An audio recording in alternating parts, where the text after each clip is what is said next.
தாவீது மிகவும் நெருக்கப்பட்டான். சகல ஜனங்களும் தங்கள் குமாரர் குமார்த்திகள் நிமித்தம் மன கிளேசமானதினால் அவனை கல்லெறிய வேண்டும் என்று சொல்லிக் கொண்டார்கள்.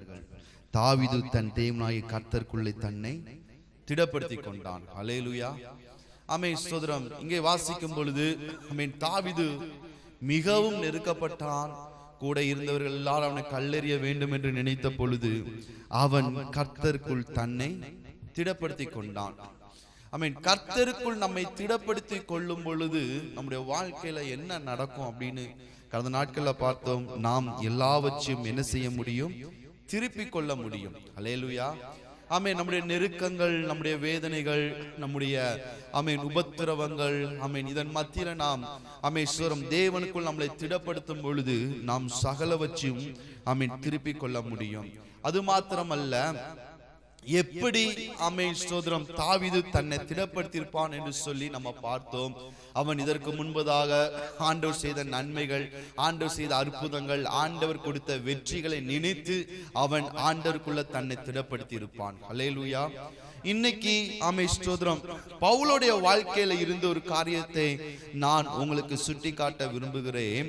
பவுல் தேவனுக்குள் தன்னை திடப்படுத்தின ஒரு காரியத்தை நான் உங்களோடு கூட பகிர்ந்து கொள்ள போகிறேன். அப்போஸ்தலரின் புஸ்தகம் 16வது அதிகாரத்தை நாம் எடுத்துக்கொண்டால் ஆமென், பிலிப்பு பட்டணத்துல ஆமென் பவுல் ஊழியம் செய்வதற்காக வருகிறான். இந்த பிலிப்பு பட்டணத்துல அவன் ஊழியம் செய்து கொண்டிருக்கும் பொழுது ஆமென் குறி சொல்லுகிற ஆவியை உடைய ஒரு ஸ்திரியை அவன் விடுதலையாக்குகிறான். அல்லேலூயா, ஆமென். இந்த குறி சொல்லுகிற ஆவியை உடைய இந்த பெண்ணை வைத்து அங்க இருக்கிற அநேக பேர் ஆமென் பணம் சம்பாத்தியம் பண்ணி கொண்டு இருந்தார்கள். ஆமென். பவுல் ஒரு முறை என்ன செய்கிறான் அப்படின்னா, இந்த பெண்மணியை விட்டு அந்த குறி சொல்லுகிற ஆவியை அவன் துரத்தி விடுகிறான். அவன் துரத்தி விட்டதுனால இந்த பண சம்பாத்தியம் பண்ணி கொண்டிருந்தவர்களுக்கு மிகவும் ஒரு நஷ்டம் வந்து விட்டது. அல்லேலூயா. நஷ்டம் வந்த உடனே இவர்கள் என்ன செய்கிறார்கள் அப்படின்னா, இந்த பவுலையும் சீலாவையும் பிடித்து கொண்டு போய் அவர்களை, வசனம் சொல்லுகிறது, அவருடைய வஸ்திரங்களை கிழித்து ஆமென். அப்போஸ்தலர் 16வது அதிகாரத்துல 22வது வசனத்தை பாருங்கள். அப்பொழுது ஜனங்கள் கூட்டம் கூடி அவர்களுக்கு விரோதமாய் எழும்பினார்கள். அவர்கள் யாருன்னா, பவுலும் சீலாவுக்கும் விரோதமாய் எழும்பினார்கள். ஆமென். எழும்பினது மாத்திரமல்ல, அவருடைய வஸ்திரங்களை கிழித்து போட்டு அவர்களை அடித்தார்கள். அல்லேலூயா. அவர்களை அநேக அடி அடித்து அவர்களை சிறைச்சாலையில கொண்டு போய் பத்திரமாய் பாதுகாக்க வேண்டும் என்று சொல்லி கட்டளையிட்டு அவர்களை கொண்டு போய் சிறைச்சாலைக்குள்ள ஒரு இருட்டு அறைக்குள்ள அவருடைய கால்களை ஆமென் தொழுமரத்துல மாட்டி வைத்து விட்டார்கள். அல்லேலூயா, ஆமென். சிறைச்சாலைக்குள்ள பவுல் இருக்கிறான். அவனுடைய சரீரத்துல முழுவதும் வேதனைகள், காயங்கள் இருக்கிறது. அவருடைய வஸ்திரத்தை கிழித்து விட்டார்கள். இப்போ பவுல் ஆமென் அந்த சிறைச்சாலைக்குள்ள அந்த தொழுமரத்துல கட்டப்பட்டவனாய் இருக்கிறான். அல்லேலூயா. இப்போ பவுலுடைய சூழ்நிலையை பார்த்தோம் என்று சொன்னால், அவன் மிகவும் நெருக்கப்பட்ட ஒரு சூழ்நிலையில இருக்கிறான். மிகவும் வேதனையோட ஒரு சூழ்நிலையில இருந்து கொண்டிருக்கிறான். அல்லேலூயா, ஆமென். அப்படிப்பட்ட ஒரு சூழ்நிலையில் தான் நடு ராத்திரியில பவுல் என்ன செய்கிறார் அப்படின்னா, ஆமென் 25வது வசனம் சொல்லுகிறது, நடு ராத்திரியிலே பவுலும் சீலாவும் ஜெபம் பண்ணி தேவனை துதித்து பாடினார்கள். அல்லேலூயா. வேதனையின் மத்தியில ஆமென் ஸ்தோத்திரம், அவமானங்களின் மத்தியில எல்லாருக்கும் முன்னாடியும் இவருடைய வஸ்திரத்தை கிழித்து எல்லாருக்கும் முன்னாடியும் இவர்களை அடித்து இவர்களை அவமானப்படுத்தி சிறைச்சாலையில ஒரு இருட்டு அறைக்குள்ள ஆமென் கொண்டு வந்து வைத்து விட்டார்கள். இந்த இருட்டு ரூமுக்குள்ள இருந்தாலும், கட்டப்பட்டு இருந்தாலும் இவர்கள் என்ன செய்தார்கள் அப்படின்னா, தேவனை ஆமென் ஸ்தோத்திரம் தேவனை நோக்கி ஜெபம் பண்ணி துதித்து பாடிக்கொண்டிருந்தார்கள். அல்லேலூயா, ஆமென். நம்முடைய வாழ்க்கையில ஆமென் வேதனைகள் வரும் பொழுது, பலகீனங்கள் வரும் பொழுது, ஆமென் அவமானங்கள் வரும் பொழுது, தடைகள் வரும் பொழுது, ஆமென் கட்டப்பட்ட சூழ்நிலைகள் வரும் பொழுது நாம் ஆமென் தேவனுடைய சமூகத்துல நாம் தேவனை நோக்கி ஜெபம் பண்ணி தேவனை துதித்து பாடுவோம் என்று சொன்னால், தேவன் நம்மளை விடுதலையாக்க அவர் வல்லமை உள்ளவராய் இருக்கிறார். அல்லேலூயா, ஆமென். பவுல் வேதனைகளின் மத்தியில அவன் தேவனை நோக்கி உயர்த்தி பாடுகிறான். அவன் வேதனைகளின் மத்தியில அவன் தன்னை திடப்படுத்துகிறான். ஆமென். அவ்வளவு கட்டப்பட்ட சூழ்நிலைகளிலும் அவன் தேவனை உயர்த்தி பாடின பொழுது ஆமென் ஸ்தோத்திரம், அநேக பேர் ஆமென் பவுல் பாடுவதை கேட்டுக் கொண்டிருந்தார்களாம். அல்லேலூயா. எல்லாரும் என்ன நினைச்சிருப்பாங்க, பவுல் பாடும் பொழுது ஒரு வேளை இவ்வளோ வேதனை மத்தியில இவனுக்கு எப்படி பாட்டு வருது. அல்லேலூயா. அவன் சரீரம் முழுவதும் காயம், தழும்பு இருக்குது. எல்லாரும் நினைச்சிருப்பாங்க, பார்க்கிறவங்க எல்லாம் கேட்கிறவங்க எல்லாம் நினைச்சிருப்பாங்க, சிறைச்சல இருக்கிறவங்க எல்லாம் இவ்வளவு தழும்புகளின் மத்தியிலும் இவ்வளவு வேதனையின் மத்தியிலும் இவ்வளவு காயத்தின் மத்தியிலையும் இவனுக்கு எப்படி இப்படி ஒரு பாட்டு வருது. அல்லேலூயா. ஆமென் ஸ்தோத்திரம். ஆமென். அதை கேட்டுக்கொண்டிருக்கிறவங்களுக்கு அந்த சீக்ரெட் தெரியாது. ஆமென் ஸ்தோத்திரம். என்ன அப்படின்னா, நம்முடைய வாழ்க்கையில பாடுகள் பலகீனங்கள் வரும் பொழுது நாம் வாய்களை திறந்து நாம் ஜெபிக்கும் பொழுது, தேவனை துதித்து உயர்த்தி பாடும் பொழுது என்ன நடக்கும் அப்படின்னா, ஆமென், நாம் ஆண்டவரை உயர்த்தும் பொழுது ஆமென் ஸ்தோத்திரம், தேவன் நம்மளை விடுதலையாக்குகிறவராக இருக்கிறார். அல்லேலூயா. பாடுகள் மத்தியிலும் வேதனையின் மத்தியிலையும் ஆமென் ஸ்தோத்திரம், கட்டப்பட்ட சூழ்நிலையிலும் நம்முடைய வாயிலிருந்து என்ன வராது, வார்த்தை வராது. ஆமென். நம்ம என்ன நினைப்பா அப்படின்னா, நான் வேதனையா இருக்கிறேன், எனக்கு ஏன் இந்த பிரச்சனை, எனக்கு ஏன் இந்த அவமானம், எனக்கு ஏன் இந்த வேதனை, எனக்கு ஏன் இந்த வியாதி, எனக்கு ஏன் இந்த பலகீனம், இதுதான் நம்ம நினைப்போம். ஆனா பவுலும் சீலாவும் என்ன செய்யறாங்க அப்படின்னா, அதன் மத்தியில ஆமென் ஆண்டவரை உயர்த்த ஆரம்பிக்கிறாங்க, ஆண்டவரை துதிக்க ஆரம்பிக்கிறாங்க.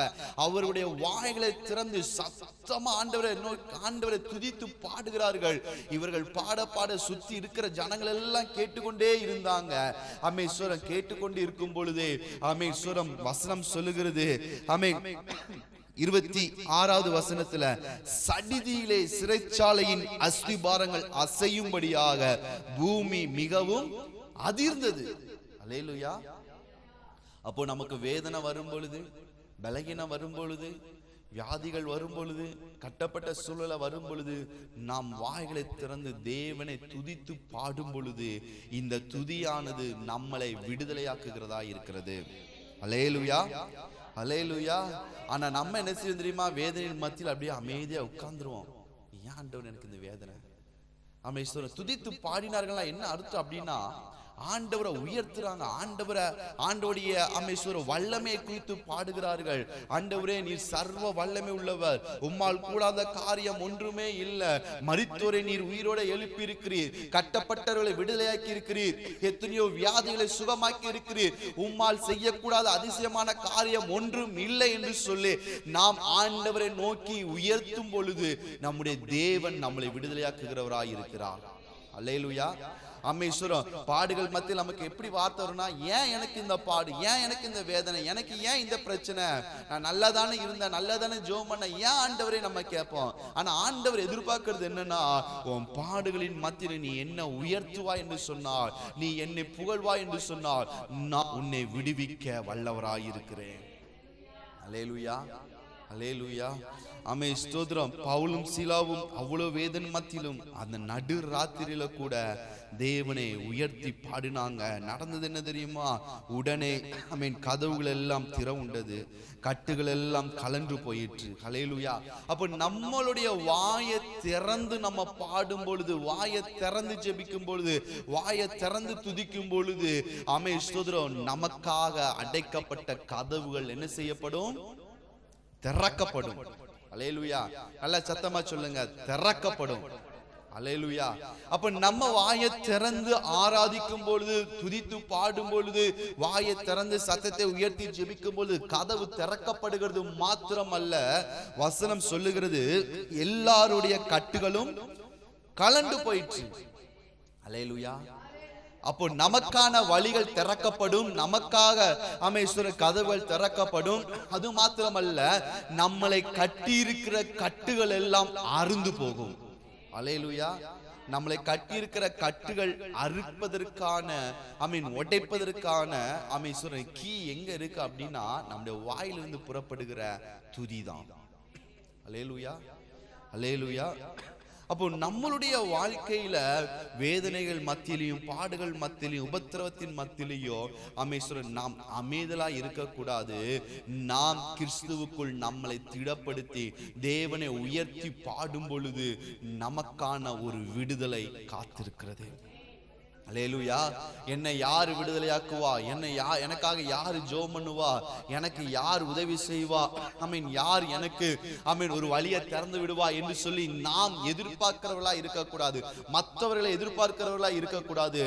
நாம் யோசிக்க வேண்டியது, நாம் திங்க் பண்ண வேண்டியது, நான் என் தேவனை ஆராதித்தால் என் தேவன் எனக்காக வழிகளை திறப்பார். என் தேவன் என்னை விடுதலையாக்குவார். என் தேவன் என்னை சுகமாக்குவார். என் தேவன் என்னை வாழ வைப்பார். என் தேவன் என்னை உயர்த்தி வைப்பார். அல்லேலூயா. பவுலும் சீலாவும் அந்த வேதனை மத்தியில போய் யாரா நமக்கு உதவி செய்வா? இந்த பட்டணத்துல யார் இருக்கிறா? நமக்கு உதவி செய்யுங்க யாராச்சும் இருக்கிறாங்களா? நம்ம யோசிச்சு பார்க்கல. அவர்கள் வாய்களை திறந்து துதித்த பொழுது, ஆராதித்த பொழுது அவர்களுக்கான விடுதலை அவர்களை தேடி வந்தது. அல்லேலூயா, அல்லேலூயா. சோ அதனாலதான் என்ன செய்யணும் அப்படின்னா, நம்முடைய வாய்களை திறந்து நாம் ஜெபிக்க வேண்டும். நம்முடைய வாய்களை திறந்து நாம் ஆராதிக்க வேண்டும். நம்முடைய வாய்களை திறந்து தேவனை உயர்த்த வேண்டும். அல்லேலூயா. வாய்களை திறந்து தேவனை பாட வேண்டும்.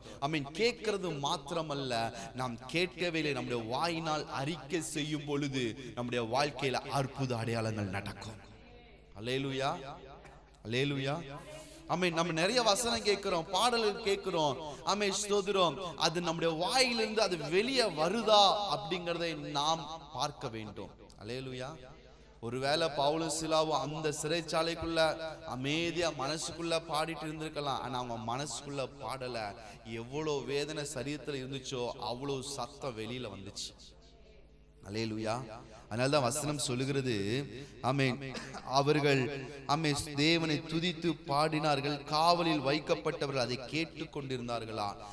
அவங்க இந்த ஒரு இருட்டு அறைக்குள்ள உட்கார்ந்து கட்டப்பட்ட நிலைமையில தேவனை துதித்து பாடுகிறது.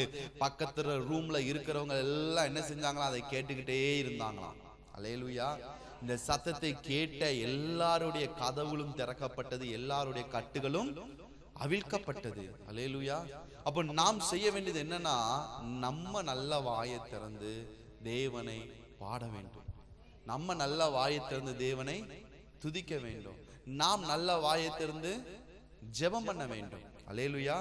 தேவனிடத்துல போயிட்டு, ஆண்டவரே எனக்கு ஏன் இந்த நிலைமை அப்படின்னு நினைச்சு கூடாது, புலம்ப கூடாது. என் தேவனால் என்னுடைய சூழ்நிலையை மாற்ற முடியும். என் தேவனால் என் பிரச்சனையை மாற்ற முடியும். என் தேவன் எனக்கு உதவி செய்வார். ஸ்தோத்திரம். ஆபிரகாம் சொல்றான், கர்த்தருடைய பர்வதத்தில் பார்த்து கொள்ளப்படும். ஈசாக்கு கேட்கிறான், அப்பா பலி செலுத்துவதற்கு கத்தி இருக்குது, நெருப்பு இருக்குது, விறகு இருக்குது, ஆனா பலி பொருள் எங்கே அப்படின்னு கேட்கும். அவன் சொல்றான், கர்த்தர் பார்த்து கொள்வார். அல்லேலூயா. இவன் அந்த இடத்துல போயிட்டு ஐயோ என்ன செய்ய போற எதுவுமே அவன் யோசிக்கல. ஆண்டவர் பார்த்து கொள்வா. அதே மாதிரி மலைக்கு போறாங்க, அங்க பார்த்து அங்க என்ன இருக்குது? ஒரு கேடா ரெடியா இருக்குது. அல்லேலூயா. கர்த்தர் பார்த்து கொண்டார் தேவைய. அல்லேலூயா. சோ நம்முடைய ஜெபம், நம்முடைய ஆராதனை, நம்முடைய துதி நம்முடைய வாயிலிருந்து புறப்பட வேண்டும். அப்பந்தான் விடுதலை. அல்லேலூயா. மற்ற நேரம் நம்ம பேசும்போது நல்ல வார்த்தை வரும். ஆனா ஆண்டவரை குறித்து பாடும் பொழுது, ஜெபிக்கும் பொழுது, ஸ்தோத்திர தேவனை துதிக்கும் பொழுதுதான் என்ன செய்யாது? வார்த்தை வெளியே வராது. வந்தா விடுதலை. பிசாசுக்கு தெரியும், நல்ல வாயை திறந்துட்டாங்கன்னா நம்மளால இருக்க முடியாது. அதனால என்ன செஞ்சிருவோம்? இவங்கள வாயை திறந்து பாட வைக்க கூடாது அப்படின்னு நினைப்பான். அல்லேலூயா. ஸ்தோத்திரம். நீங்கள் வாய்களை திறந்து பாடி துதித்து ஜெபம் பண்ணி பாருங்கள். உங்க விடுதலைய, உங்க அற்புதத்தை, உங்க நன்மை யாராலும் தடுக்கவே முடியாது. அல்லேலூயா, அல்லேலூயா.